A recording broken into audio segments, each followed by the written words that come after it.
जय श्री कृष्णा राधे राधे। प्रिय दोस्तों, इस तरह के आपने और भी कई वीडियो देखे होंगे। सबने कुछ न कुछ आपको ज़रूर बताया होगा, लेकिन आज के वीडियो में मैं आपको प्रॉपर केस स्टडी की तरह से गाइड करूंगा। और आज का वीडियो आपके लिए बहुत ही इम्पोर्टेंट और इन्फॉर्मेटिव होने वाला है। आप लोगों में से कई साथियों के मेरे पास फ़ोन आते हैं कि सर आपने बिल्कुल सही बताया है, हम आपके वीडियो शुरू से लेकर अंत तक देखते रहते हैं। और साथियों, एक बात और आपको मैं बता देता हूँ, यदि आपको किसी तरह की कोई भी समस्या है तो मुझे कमेंट बॉक्स में ज़रूर बताएं। मैं आपको उसका कोई न कोई समाधान अवश्य बताऊंगा। अभी आपका ज़्यादा समय ना लेते हुए शुरुआत करते हैं आज के प्रमुख टॉपिक की। जब घर में भगवान का वास होता है तो आपको ये संकेत जरूर मिलते हैं। भगवान को खुश करने के लिए लोग बहुत सारी पूजा पाठ और व्रत करते हैं। भगवान के आगे सुबह शाम दीपक जलाने से लेकर भोग लगाते हैं ताकि भगवान की कृपा उन पर बनी रहे और उन्हें जीवन में किसी भी तरह की समस्या का सामना न करना पड़े। यह तो हम सभी जानते हैं कि भगवान की पूजा और अर्चना करने पर वह हमसे प्रसन्न होते हैं, पर क्या आप जानते हैं कि वह हमें इस बात का संकेत भी देते हैं? आइए जानते हैं इन संकेतों के बारे में, जो आपको ये बताते हैं कि भगवान की विशेष कृपा आप पर है या नहीं। नंबर 1, अगर आपको रात में नींद के दौरान बार बार सपने आते हैं और सपनों में मंदिर, भगवान की मूर्ति या फोटो दिखाई देती है, तो इसका मतलब है कि आप पर भगवान की कृपा बनी हुई है। कई बार ऐसा होता है कि आप किसी चीज़ को लेने के लिए आगे बढ़ते हैं, लेकिन लेते वक्त आपके मन में उसे लेकर कुछ संशय आ जाता है। सब कुछ ठीक होने के बाद भी कुछ ऐसा होता है कि हमें उस फैसले को लेने से मन रोकता है। इसका मतलब यह माना जाता है कि आपके साथ किसी देवीय शक्ति का आशीर्वाद है। नंबर 2, जिन लोगों पर भगवान की कृपा होती है, वह अमीर हो या गरीब, उन्हें हर जगह सम्मान मिलता है। अगर किसी को कम मेहनत करने पर भी सफलता हासिल होती है तो ये भगवान की ही कृपा की निशानी है। भगवान उन्हें हर परेशानियों से बचा लेते हैं। जिन लोगों से भगवान खुश रहते हैं वह हर परिस्थिति में खुश रहते हैं। उनके जीवन में भले ही कितने ही दुख क्यों ना हो, वे हमेशा खुशी से ही रहते हैं। उन्हें कभी भी किसी भी परेशानियों से डर नहीं लगता है। वह हर मुसीबत को आसानी से पार कर लेते हैं। नंबर 3, उल्लू दिखना शुभ होता है। हिंदू धर्म में उल्लू को काफ़ी अहम दर्जा दिया गया है। उल्लू को माता लक्ष्मी का वाहन माना जाता है। लिहाजा यदि आपको कहीं उल्लू दिखाई दे तो यह एक बेहद ही शुभ संकेत माना जाता है। किसी जगह अचानक उल्लू दिख जाए तो समझ लीजिए कि जल्द ही माँ लक्ष्मी आपके घर में पधारने वाली हैं। नंबर 4, खान पान में आने लगता है बदलाव। माँ लक्ष्मी जिस घर में भी आती हैं उस घर में लोगों के खान पान की आदतें बदलने लगती हैं। कहा जाता है कि ऐसे घरों में लोगों को भूख कम लगती है। खास बात यह है कि ऐसे लोगों को कम खाना भी पर्याप्त लगने लगता है। इसके अलावा ऐसे घरों के लोग नशा और मांसाहार से भी दूरी बनाने लगते हैं। नंबर 5, झाड़ू लगते दिखे तो हो जाएं खुश। धन की देवी माँ लक्ष्मी को साफ सफाई बहुत पसंद है। जिन घरों में साफ सफाई होती है, माता लक्ष्मी उसी घर में वास करती है। इसके अलावा माँ लक्ष्मी को सफाई में इस्तेमाल की जाने वाली झाड़ू भी बहुत प्रिय होती है। कहा जाता है कि सुबह के समय कहीं जाते हुए यदि आपको कोई घर के बाहर झाड़ू लगाता हुआ दिख जाए तो ये बहुत ही शुभ संकेत होता है। नंबर 6, शंख की आवाज़ देती है शुभ संकेत। हिंदू धर्म में शंख को एक अहम स्थान दिया गया है। इतना ही नहीं, शंख की आवाज़ भी काफ़ी शुभ मानी जाती है। इसलिए किसी भी शुभ अवसर पर होने वाली पूजा पाठ में शंख बजाया जाता है। यदि सुबह उठने के बाद आपको शंख की आवाज़ सुनाई दे तो ये एक शुभ संकेत होता है। माना जाता है कि सुबह उठने के बाद शंख की आवाज़ सुनाई देना आपके घर में माँ लक्ष्मी के आगमन का संकेत होता है। नंबर 7, यदि आपको लगातार 3 दिनों तक घर से निकलते समय नीलकंठ पक्षी दिखाई दे तो समझ जाइए कि भगवान ने आपकी बात सुन ली है। आपकी जल्द ही कोई बड़ी मनोकामना पूरी होने वाली है। नीलकंठ पक्षी का दिखना महादेव की कृपा होने का इशारा होता है। यदि आपके घर के सामने अक्सर सफ़ेद गाय आने लगे या किसी दिन सफ़ेद गाय आपके घर के सामने आकर अपने बछड़े को दूध पिलाई तो यह देवी देवताओं की आप पर कृपा होने का साफ इशारा है। यह बताता है कि आपकी पूजा प्रार्थना सफल हो रही है और आपके जीवन की सारी समस्याएं दूर होने वाली हैं। भगवान आपके सारे कष्ट और बुरे दिन खत्म करने वाला है। नंबर 8, यदि घर के मुख्य द्वार के आसपास चिड़ियाँ घोंसला बना लें तो यह बहुत ही शुभ संकेत होता है। यह इस बात का प्रमाण है कि आपकी पूजा सफल हो गई है। चिड़ियाँ और उनके बच्चों को गलती से भी ना सताएं, बल्कि उनके लिए दाना पानी रखें। यदि पूजा करते समय आप इतने भावपूर्ण हो जाएं कि आपकी आंखों से आंसू निकलने लगे तो यह इस बात का संकेत है कि ईश्वर ने आपके मन की पुकार सुन ली है। नंबर 9, आप सुबह पूजा करने के बाद घर से बाहर जाएं तो कहीं आपको बंदरों का झुंड दिख जाए तो यह भी बताता है कि आपकी पूजा सिद्ध होने वाली है। आप पर भगवान मेहरबान हैं। कोशिश करें कि उन बंदरों को भोजन दें। यदि आपके घर में बिना किसी अगरबत्ती, रूम स्प्रे या आर्टिफिशियल फ्रेगरेंस के इस्तेमाल के भी घर में खुशबू और ताजगी महसूस हो तो यह समझ लें कि आप पर ईश्वर की कृपा है। साथ ही जल्द से जल्द आपके दिन फिरने वाले हैं।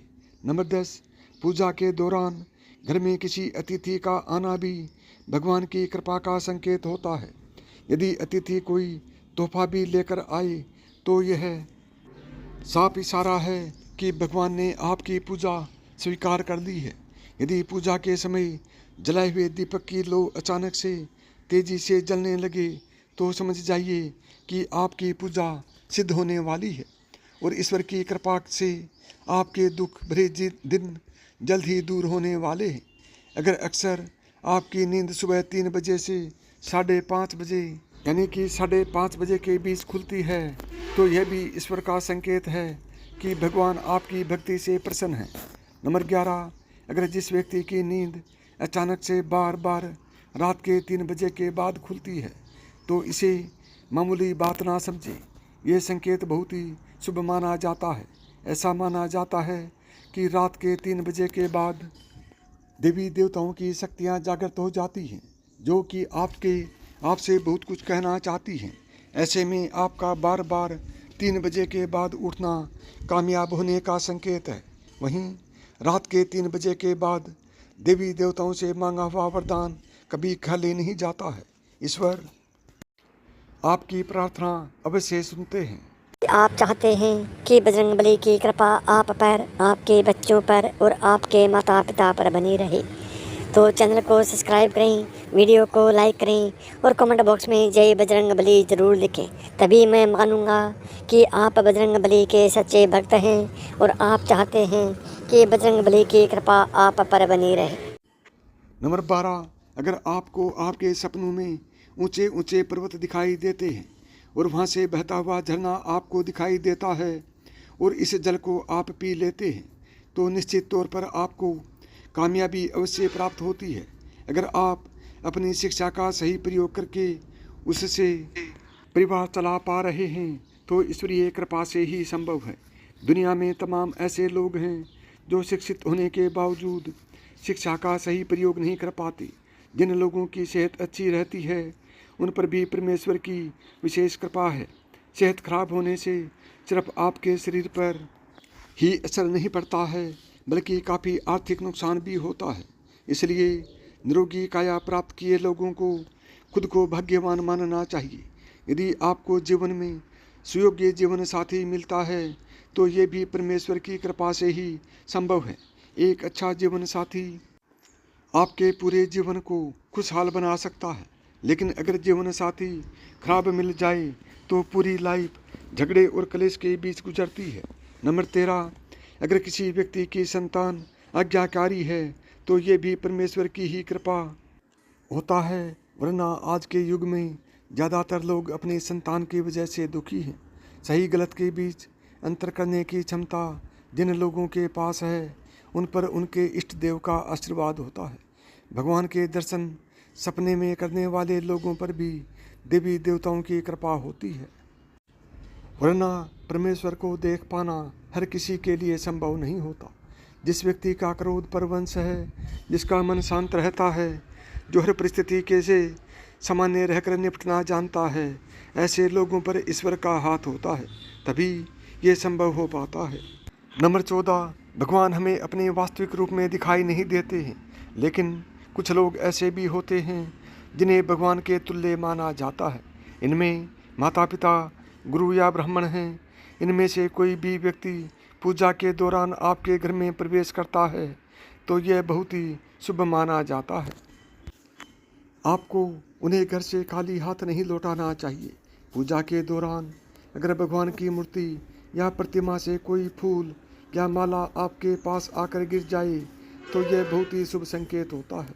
इससे पता चलता है कि भगवान की कृपा आप पर बनी हुई है और आपकी मनोकामना जल्द ही पूरी होने वाली है। नंबर 15, ईश्वर अगर आपसे प्रेम करते हैं तो उनका सबसे पहला संकेत यह है कि आप जो भी करोगे उसमें आपको विफलता मिलेगी। जी हाँ, यह पढ़कर आपको बेशक अजीब और बुरा लग रहा होगा, मगर यही सच्चाई है कि अब आप हर चीज़ में अपना 100% दोगे, मेहनत करोगे, लेकिन आपको सफलता नहीं मिलेगी। और यह बार बार होगा जब तक कि आपकी आंखें खुल नहीं जाती। नंबर 16, दूसरा संकेत यह होता है कि आपका अपने ऊपर जो विश्वास है वह खत्म हो जाएगा। जब ईश्वर आपके साथ होते हैं तो आपको बिल्कुल अकेला फील होगा।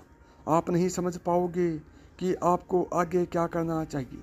आप खुद को ऐसी स्थिति में महसूस करोगे जहाँ कोई आपकी मदद नहीं करेगा।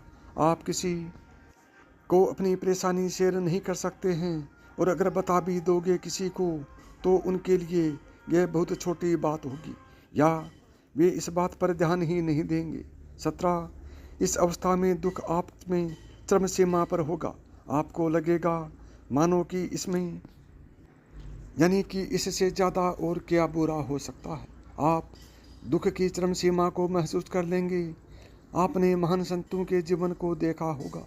उनके जीवन में बड़े से बड़ा दुख का पल आया और फिर उनके अंदर वैराग्य आया।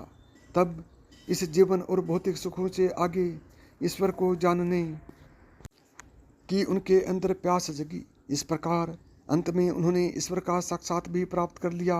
इन दुखों से इंसान टूट तो जाता है, लेकिन इन्हीं दुखों से उसमें ईश्वर के प्रति प्रेम भी विकसित होता है। वह यह समझ जाता है कि संसार में सारे सुख नहीं हैं, कुछ ऐसा भी है जो इस संसार से परे है, जो ईश्वर ही है। ईश्वर सबसे पहले हमें हारना भी सिखाते हैं, क्योंकि जब तक आप हार को नहीं समझते हैं तब तक आप जीत को भी नहीं समझ सकते हो। नंबर 18, जब आपकी सारी उम्मीदें टूट जाएंगी तब आपके अंदर एक इंद्र सरस शुरू होगी। इससे आप खुद को ही परखोगे। आप अपने अंदर की खामियों को जड़ से समझने का प्रयास करोगे। जो कुछ भी खो दिया है या जिसमें भी विफल हुए हो, आप उसका कारण ढूंढोगे। आप खुद से सवाल करोगे। यही वह वक्त होता है जब आप अपनी अंतरात्मा से जुड़ने लग जाते हो और आपके जीवन में एक नया बदलाव आने लगता है। 19, इस अवस्था में आपके चरित्र में बदलाव होगा। जब आप खुद से लड़ने लगते हो तब आप अपनी खामियों को समझने भी लगते हो।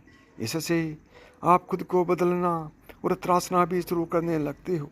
इससे आप पहले से अधिक शांत, स्थिर, चीज़ों को गहराई से देखने वाला बनने लगते हो। जब भी हम ईश्वर की राह में जाने लगते हैं तो वह सबसे पहले हमारे अंदर परिवर्तन लेकर आता है, ताकि हम उसकी भाषा को समझ सकें। जब तक हम ईश्वर के गुणों को नहीं समझेंगे तब तक हम ईश्वर और उसके प्रेम को भी नहीं समझ सकेंगे। इसलिए ईश्वर हमारे अंदर बदलाव लाते हैं, हमें उनकी भाषा को समझना सिखाते हैं। चाहे वो दुख हो या किसी भी जरिए से। 20 इस अवस्था में आप किसी भी चीज़ में हार जीत का अनुभव नहीं करेंगे। यह वह वक्त होगा जब आप बदल चुके हैं, आपके अंदर बदलाव आ रहा है, आपका नज़रिया जीवन के प्रति बदलता जाएगा, जिससे बाहर घट रही घटनाओं का असर भी आपके अंदर बहुत कम होगा। बाहर संसार में होने वाली हर घटना को आप नाटक की तरह देखने लगोगे, ना कि एक वास्तविकता के रूप में। आपके अंदर साक्षी भाव आ जाएगा। आपके लिए सब कुछ संसार एक नाटक होगा, इससे ज़्यादा कुछ भी नहीं होगा। 21 जब आपको यह महसूस होने लगेगा कि आप ईश्वर के बहुत निकट हो, तभी आपको सबसे बड़ा झटका लगेगा। यह ईश्वर की सबसे बड़ी और कड़ी परीक्षा होती है। यहीं आपके विश्वास, आपकी बुद्धि, हर चीज़ तोली जाएगी। जो कुछ भी आपने अभी तक अपनी यात्रा और साधना से सीखा है, इस वक्त आपके जीवन में ऐसी ऐसी परेशानियां, दुख आदि या इतना सुख, ऐसो आराम आ जाएगा कि आपको वाकई में लगेगा कि ईश्वर तो कुछ भी नहीं, वो केवल एक झूठ है, एक छलावा है। यह समय सबसे अधिक धैर्य का होता है। अगर आप इस समय अपने पद से विचलित नहीं हुए, तो 8वें संकेत के रूप में ईश्वर या तो खुद आपके समक्ष प्रस्तुत हो जाते हैं, फिर चाहे वे किसी भी रूप में हो। नंबर 22 8वां संकेत ऐसा होता है जिसे शब्दों में व्यक्त नहीं किया जा सकता। इस स्थिति पर पहुंचने पर आपके मन में लेस मात्र भी संशय नहीं रह जाएगा कि ईश्वर आपके साथ नहीं है। आपको हर पल ईश्वर का आपके साथ होने का एहसास होगा। आप इस अनुभूति को पाकर मदमस्त रहेंगे और आपको ऐसी शांति और आनंद की अनुभूति होगी जिसे बातों के द्वारा नहीं कहा जा सकता है। तो साथियों, यह तमाम जानकारी जन रुचि को ध्यान में रख कर दी जा रही है। ज्योतिष और धर्म के उपाय और सलाहों को अपनी आस्था और विश्वास पर आजमाएं। कंटेंट का उद्देश्य मात्र आपको बेहतर सलाह देना है, इससे ज़्यादा कुछ भी नहीं।